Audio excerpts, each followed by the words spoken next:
ಸಮಸ್ತ ಕರುನಾಡಿನ ಜನತೆಗೆ ವಾಸ್ತು ಸಲಹೆ ಯೂಟ್ಯೂಬ್ ಚಾನಲ್ಗೆ ತಮ್ಮೆಲ್ಲರಿಗೂ ಹೃದಯಪೂರ್ವಕ ಸ್ವಾಗತವನ್ನು ಕೋರುತ್ತಾ ಇವತ್ತಿನ ದಿವಸ ಈ ವಿಡಿಯೋದಲ್ಲಿ ತಿಳಿದುಕೊಳ್ಳುವ ವಿಷಯ ದೇವರ ಮನೆ ಅರ್ಥಾತ್ ಪೂಜಾ ಮಂದಿರ ಅಂತ ನಾವು ಹೇಳ್ಬೋದು.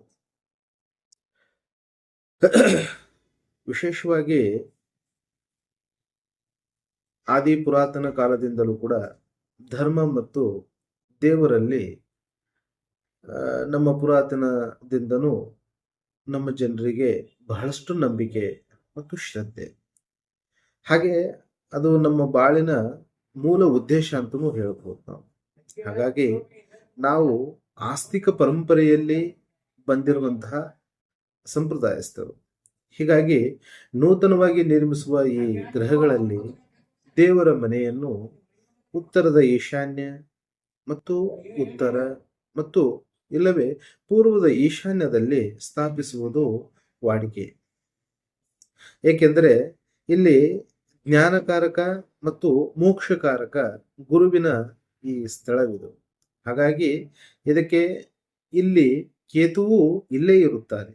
ಹಾಗಾಗಿ ಜ್ಞಾನ ಮತ್ತು ಮೋಕ್ಷಾದಿಗಳು ಜೀವನದ ಒಂದು ಪರಮಾರ್ಥ ಅಂತ ನಾವು ಹೇಳಬೇಕಾಗ್ತದೆ. ದೇವರ ಮನೆ ಅತ್ಯಂತ ಪವಿತ್ರ ಸ್ಥಳ.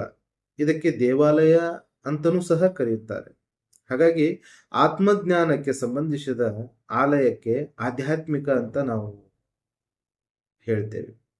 ಹಾಗಾಗಿ ವೀಕ್ಷಕರೇ, ಈ ದಿಕ್ಕಿನಲ್ಲಿ ದೇವರ ಮನೆಯನ್ನು ನಾವು ಸ್ಥಾಪಿಸುವುದು ಯೋಗ್ಯವಾಗಿರುವಂಥದ್ದು.